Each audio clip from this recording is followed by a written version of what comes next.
वृत्त क्षेत्रमिति में हम लोग चल रहे थे ना, मेंसुरेशन क्षेत्र मिति में हम लोग चौथा या पांचवा पॉइंट है ना, वृत्त नहीं, पहला तो त्रिभुज, दूसरा चतुर्भुज और तीसरा क्या है, वृत्त। बोल गए हो हैं? पहला त्रिभुज पढ़ लिए और त्रिभुज में बहुत प्रकार के त्रिभुज था। दूसरा चतुर्भुज पढ़ लिए, वो भी चतुर्भुज में बहुत प्रकार के चतुर्भुज था। तीसरे नंबर पे आ गया वृत्त। वृत्त को का थ्योरी में बता दिया हूँ, एक आध दो न्यूमेरिकल भी प्रैक्टिस करा दिया हूँ और होमवर्क के रूप में हमने आपको वृत्त दे दिया है। अब वृत्त से संबंधित आप लोग घर पे सवाल लगाए होंगे। जो सवाल आपको नहीं आया है, चाहे रेलवे ग्रुप डी हो चाहे ISPCS हो, वृत्त से संबंधित कहीं से क्वेश्चन पूछिए। कोई क्वेश्चन फंसा है अजीत? वृत्त से संबंधित कोई क्वेश्चन फंसा है भाई? देखो, जो लगाएगा क्वेश्चन सॉल्व करेगा उसी को 94 देखिए, और आगे आ जाइए आप 94।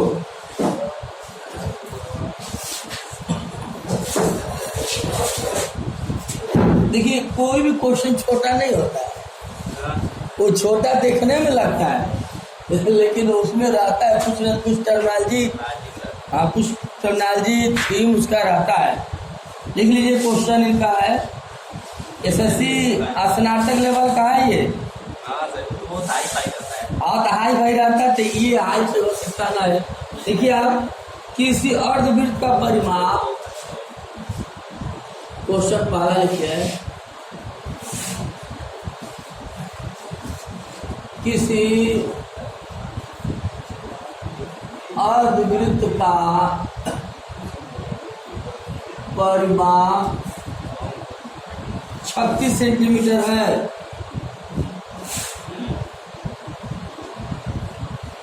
तो इसका व्यास बताइए।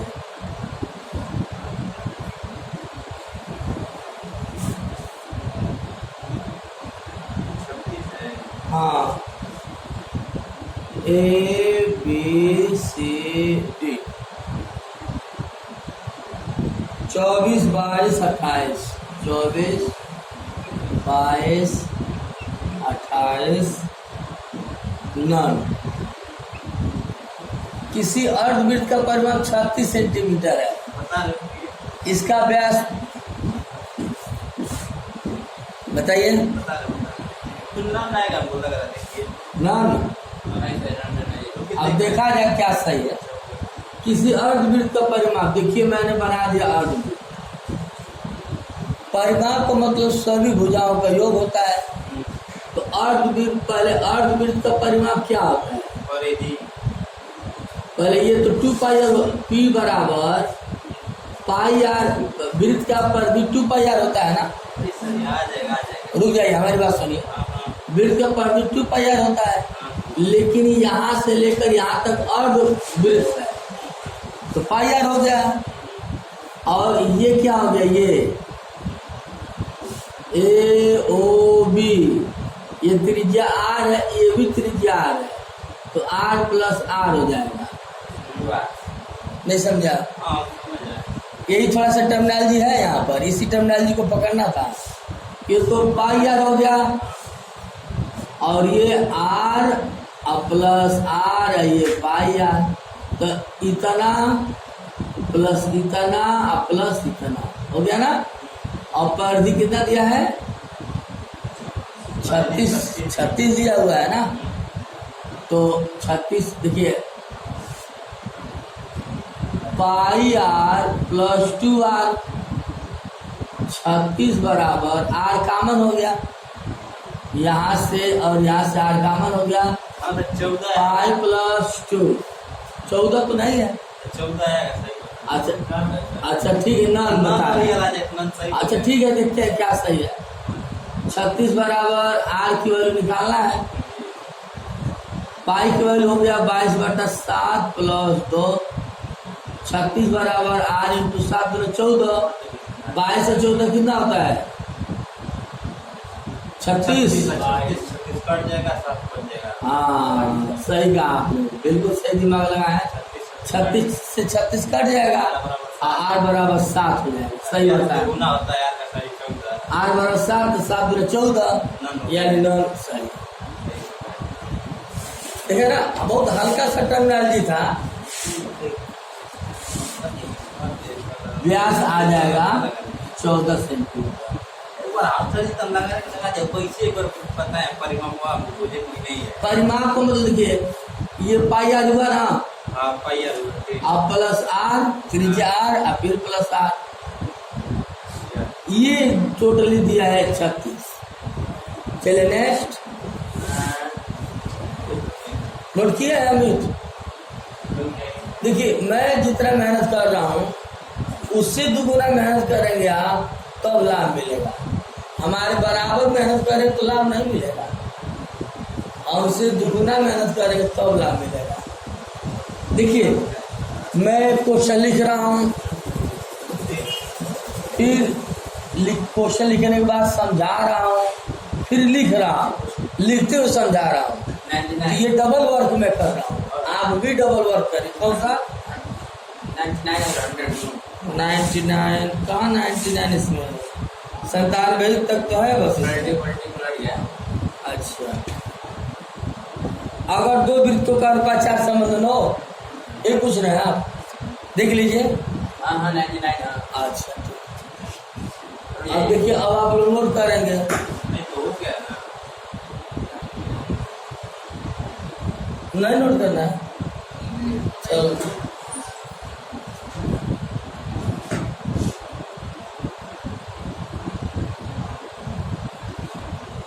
अगला क्वेश्चन लिखिए। ये दूसरा क्वेश्चन है, अगर दो वृत्तों का क्षेत्रफल का अनुपात, त्रिज्या का अनुपात होता है। अगर दो वृत्तों के क्षेत्रफल का अनुपात 4 संबंध 9 है, त्रिज्या का अनुपात क्या है?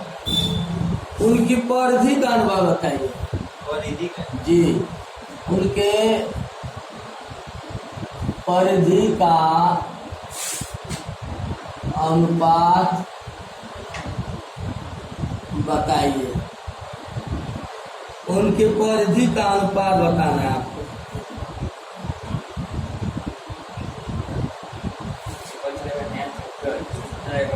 दो संबंध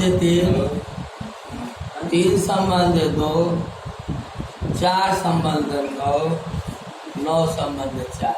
क्षेत्रमिति में भी कई सारा पॉइंट है। इसके बाद हम घन घना स्टार्ट करेंगे। थोड़ा बाद में समझिए, क्योंकि पढ़ लिया ना, थोड़ा इधर में लेंगे, इधर आएंगे तो फिर एक बार रिवीजन हो जाएगा ना। इसके बाद क्या पढ़ाएंगे?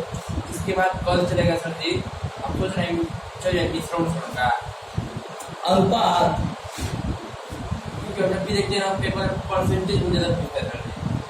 वो सब तो पढ़ चुके हैं आप। सुनो हमारी बात, पहले क्षेत्रमिति खत्म करो आप, तब किसी दूसरे चैप्टर में जाना। फिर थोड़ा बाद में पढ़ेगा। अरे भैया वृत्त पढ़ लिए ना, अभी एक आध दिन और चलेगा। फिर शंकु है, गोला है, बेलन है, घन घनाभ है, प्रिज्म है, पिरामिड है, अभी 5-6 पॉइंट है ना। क्षेत्रमिति से, क्षेत्रमिति बड़ा चैप्टर माना जाता है, तो पहले इसको खत्म, चलो इसको बताओ। इसके बाद घन घनाभ, घन घनाभ के बाद बेलन, शंकु। कल हम स्टार्ट कर देंगे नया थ्योरी घन घनाभ का। आज जल्दी क्वेश्चन पूछिए, नहीं लगा? नहीं यार, देखिए दो वृत्तों के क्षेत्रफल का अनुपात, ये दो वृत्त बन गया, तो इसका A1 क्षेत्रफल है, इसका क्षेत्रफल क्या है? A2, यानी A1/A2 का मान दे दिया है। कितना दिया है? 4 संबंध 9 क्यों बोली है? तो 4 संबंध 9 दिया है तो पहले वृत्त का क्षेत्रफल क्या होता है? पाई r1 स्क्वायर। और दूसरे वृत्त का क्षेत्रफल क्या होता है? पाई r2 स्क्वायर बराबर 4/9। पाई से पाई कर दो। हाँ, और r1/r2 का होल स्क्वायर बराबर 4/9। तो r1/r2 बराबर क्या हो जाएगा? 2/3 हो जाएगा। r1/r2 बराबर 2/। हमें परिधि निकालना है ना? 2πr1/2πr1। इसी का अनुपात ज्ञात करना है। हाँ, तो 2π से 2π कट जाएगा, 2/3 ये वाला सही जाएगा। चाहे त्रिज्या का अनुपात पूछे और चाहे परिधि का अनुपात पूछे, बराबर ही है। ये जो है असिस्टेंट ड्राइवर का है, 2003 का एक क्वेश्चन था। Assistant driver loco pilot 101। हाँ, ये क्वेश्चन अच्छा आया है। एसएससी एक्स असिस्टेंट 2008 का क्वेश्चन है। हो गया, इसको नोट कर लीजिए। 2π कैंसिल, 2/3 यानी परिधि का अनुपात 2/3 आंसर होगा।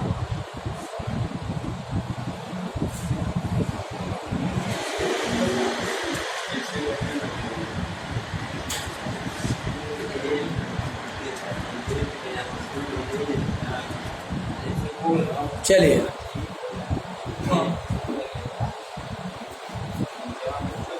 अगला क्वेश्चन लिखिए आप।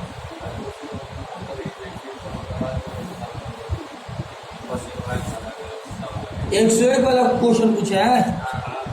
8 सेंटीमीटर त्रिज्या वाला, देखिए 8 सेंटीमीटर 8 सेंटीमीटर त्रिज्या वाले एक वृत्त के क्षेत्रफल को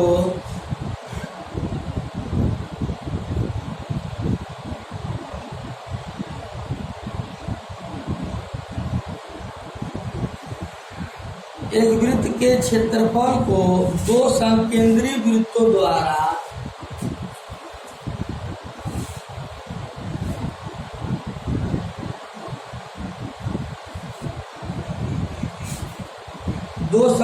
वृत्तों द्वारा समत्रिभाजित किया गया।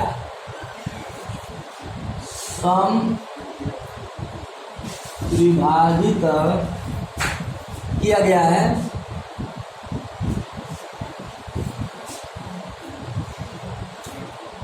सकेंद्र वृत्तों की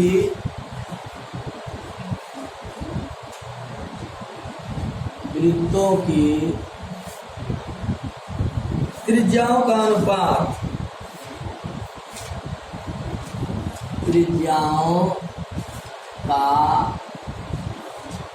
अनुपात आरोही क्रम में है। आरोही क्रम में है।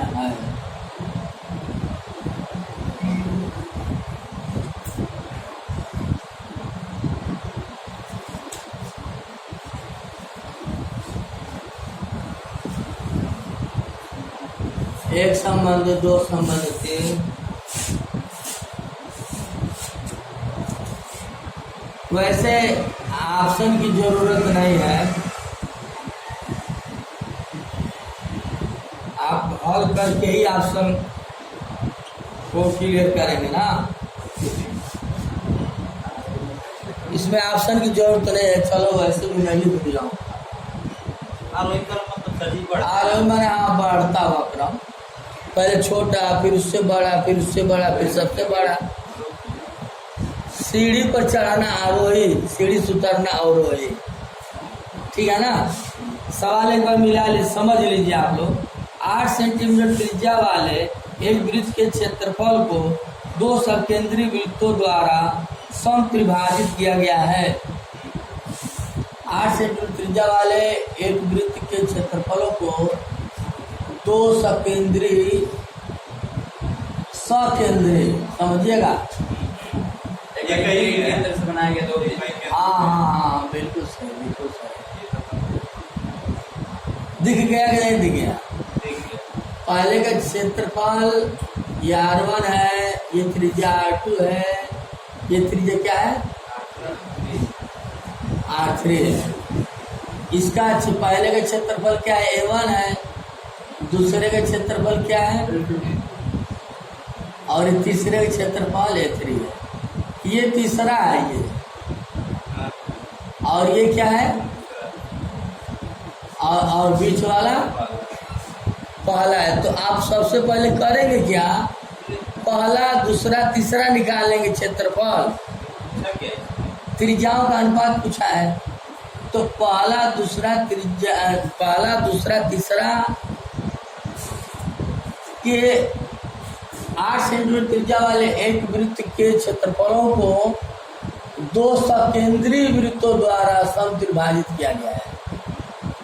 दो सकेंद्रीय वृत्तों द्वारा समत्रिभाजित किया गया है। बराबर बराबर 3 भागों में बांटा गया। जितना डिस्टेंस यह है उतना ही यह भी है, उतना ही यह भी है, ठीक ना? तो अब हमें बताना है कि उसका त्रिज्याओं का अनुपात क्या होगा, वो भी आरोही क्रम में। देखिए ये टोटली कितना है? 8 है ना? 8 है, तो समत्रिभाजित किया गया, तो 8 में 3 से भाग देना पड़ेगा ना, तो कितना हो जाएगा?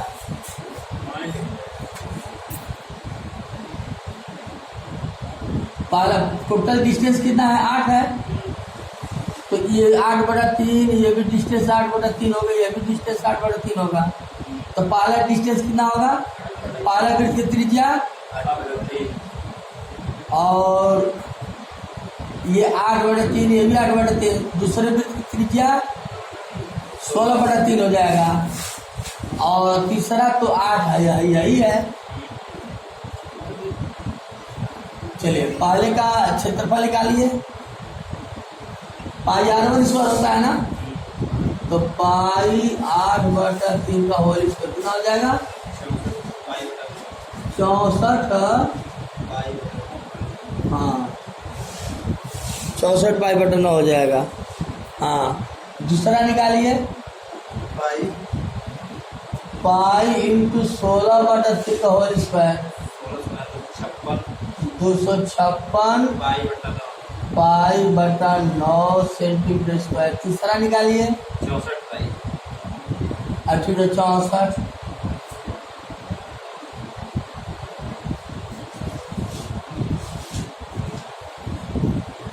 अब हमें क्या पूछा गया है? ओ क्षेत्रफल का अनुपात की तरह हम जा रहे थे। ये तो आसान क्वेश्चन था, त्रिज्याओं का अनुपात निकालना था ना, हम भूल कर क्षेत्रफल का अनुपात निकालने जा रहे थे। छोड़िए इस सवाल से एक और सवाल समझ लीजिए।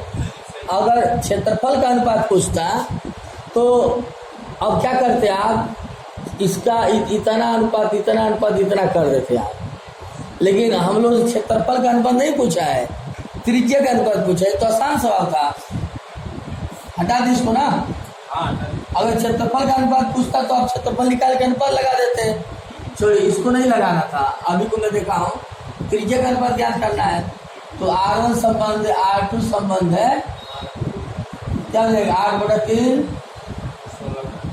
16/3, 8 हो जाएगा।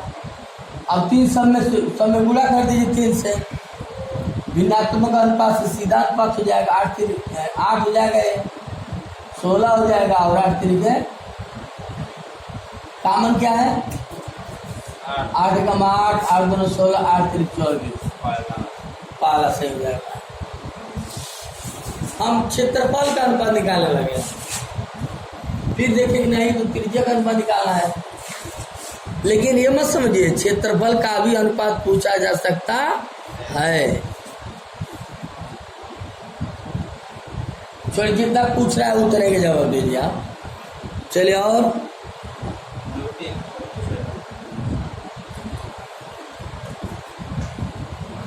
खत्म हो गया ब्रिज, तो हम स्टार्ट करेंगे।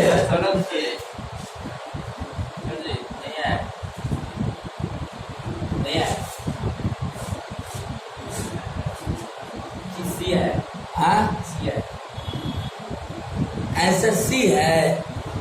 8 सेंटीमीटर त्रिज्या वाले वृत्त के क्षेत्रफलों को दो संकेंद्रित वृत्तों द्वारा समविभाजित किया गया है। क्षेत्रफलों को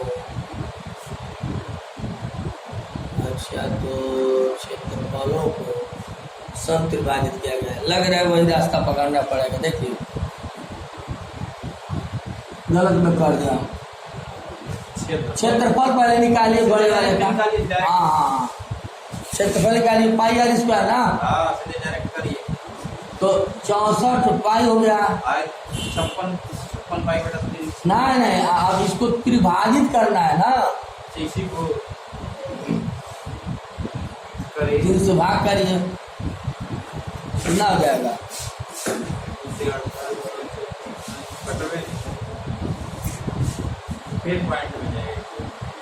थोड़ी मत गाड़ी है। हाँ ठीक है ना। ये मतलब पहले वाले की इतना ही होगा, दूसरे वाले का भी इतना ही होगा, तीसरे वाले का इतना ही होगा। तो पहले वाले का त्रिज्या निकाला जाए। हाँ, पहले वाले की नहीं होगा ना। कितना हो जाएगा? 64 pi upon 3 equal to pi R1 square. तो पाई से पाई कैंसिल हो जाएगा। R1 बराबर 8 बटा कड़ में 3। तो अब A2 बराबर निकालिए। इसको 2 बार जोड़ना पड़ेगा, नहीं समझा? 64 पाई बटा 3 ये, और फिर ये भी 64 पाई बटा 3 है। तो 64 गुना 128 पाई बटा 3 बराबर पाई R2 स्क्वायर। पाई से पाई कैंसिल हो जाएगा। R2 बराबर क्या हो जाएगा? 128 को हम लोग क्या लिख सकते हैं? 64 गुणे 2। तो 64 को वर्ग में कितना हो जाएगा? 8 कड़ में 2 बटा कड़ में 3।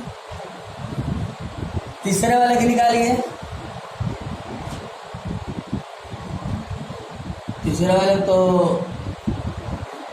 3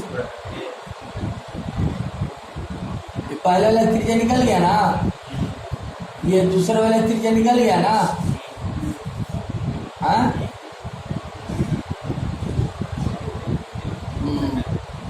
तो तीसरे वाले का निकालना है ना।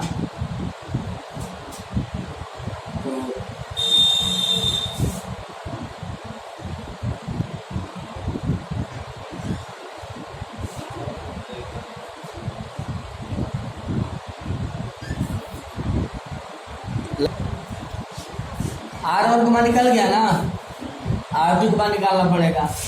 R2 का मतलब क्या हो जाएगा? ये पूरा है ना, इस पूरे में से घटाइए। Pi R2 square minus pi R1 square equal to 64 pi upon. नहीं समझे आप? सुनिए, ये पाई R1 स्क्वायर अंदर का हुआ क्षेत्रफल, और फिर बाहर के क्षेत्रफल निकालेंगे तो पाई R2 स्क्वायर में से पाई R1 स्क्वायर घटा देंगे, तब ये क्षेत्रफल आएगा। ठीक है ना? तो पाई का मान लेकर कैंसिल आउट हो जाएगा। R2 का मान हमें निकालना है। R1 स्क्वायर का मान कितना है? 64 बटा 3 बराबर 64 बटा 3। समझ लीजिए, R2 का मान हमें निकालना है। तो ये पूरा R2 है ना, ये पूरा R2 है, तो पूरा R2 की स्क्वायर में से ये घटा देंगे तब ये क्षेत्रफल आएगा। 64π/3। पूरा में से जब बीच वाला घटा देंगे तब ये आएगा ये क्षेत्रफल। तो पूरा में से बीच वाला घटा देंगे वो क्षेत्रफल 64π/3 के बराबर होगा। तो πr² माइनस πr1² कर देंगे तो 64/3 हो जाएगा। 8 का वर्ग 64, करीब 3 का वर्ग 3 हो जाएगा। अब इसको इधर ट्रांसफर कर दीजिए। 64 दूना 128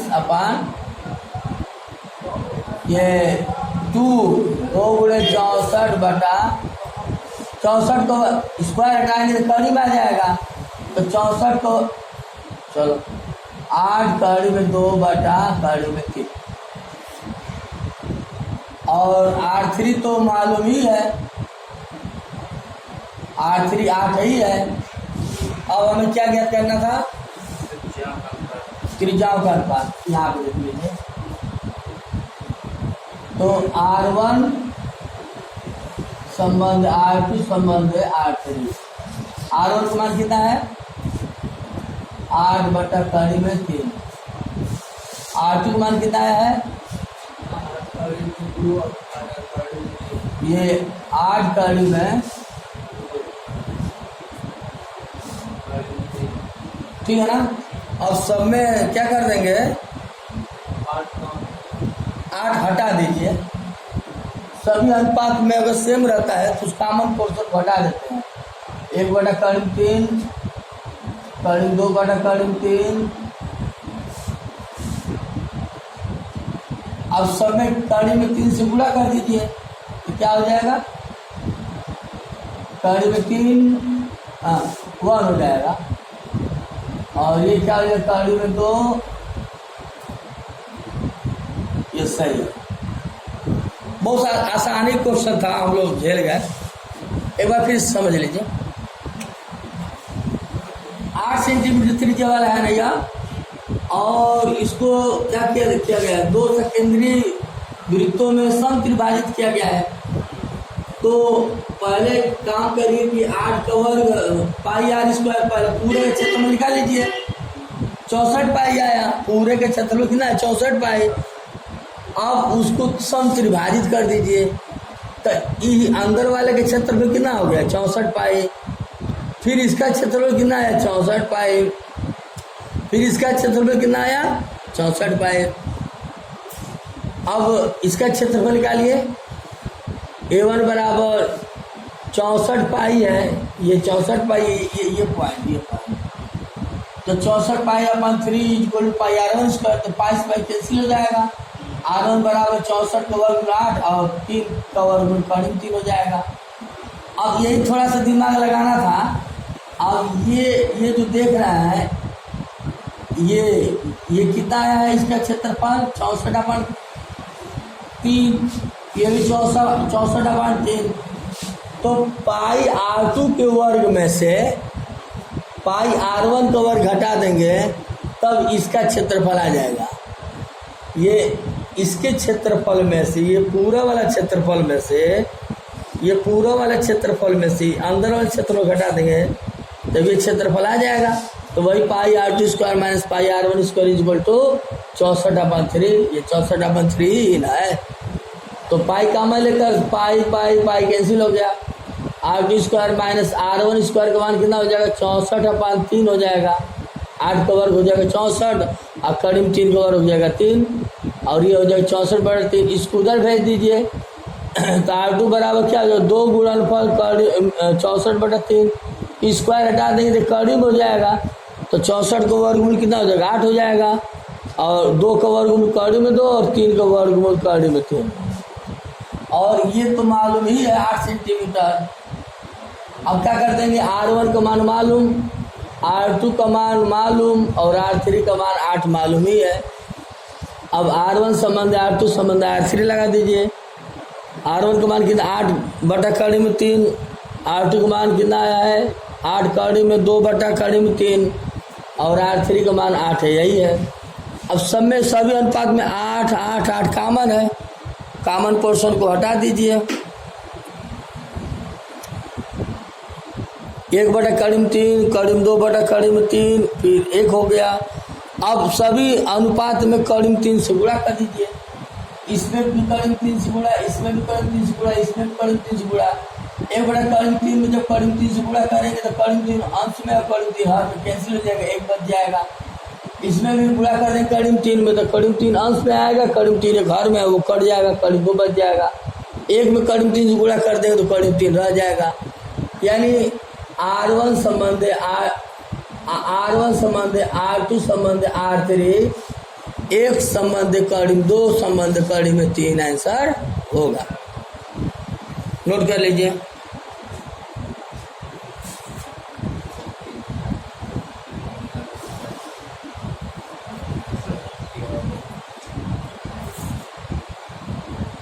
ये गलत है, ये भी गलत। चलिए नेक्स्ट। और किसी का? हाँ, कौन सा? 103।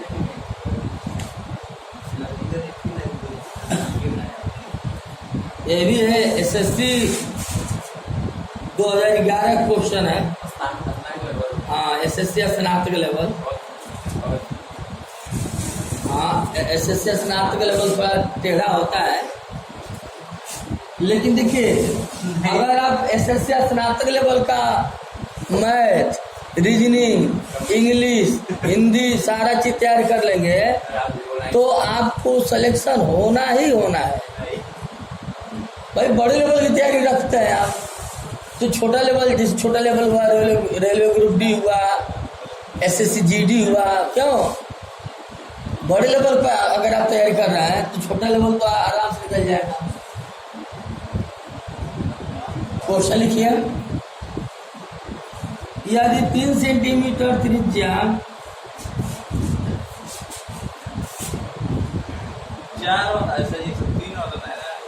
104 वाला पूछा है। 103 यही वाला तो बता रहा हूँ। 4 सेंटीमीटर यदि 3 से तो वो 104 पे लीजिए। कौन सा पूछ रहा है? हाँ, 103 वाला बताया ना। क्वेश्चन है यदि 3 सेंटीमीटर त्रिज्या वाले